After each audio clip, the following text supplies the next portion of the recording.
Okay, hello everyone.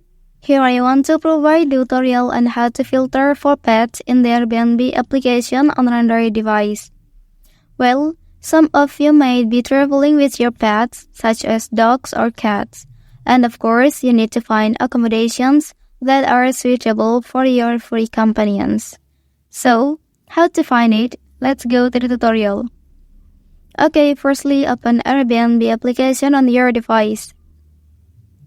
Okay, so in this main page, you can click this icon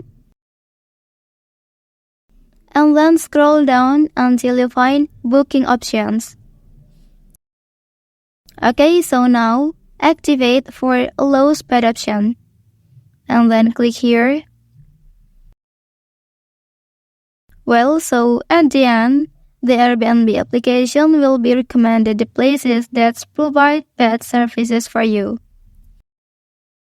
Okay, that's the tutorial on how to filter for pets in the Airbnb application on an Android device. If you are helped by this video, don't forget to like and subscribe to get other information from this channel. Thank you.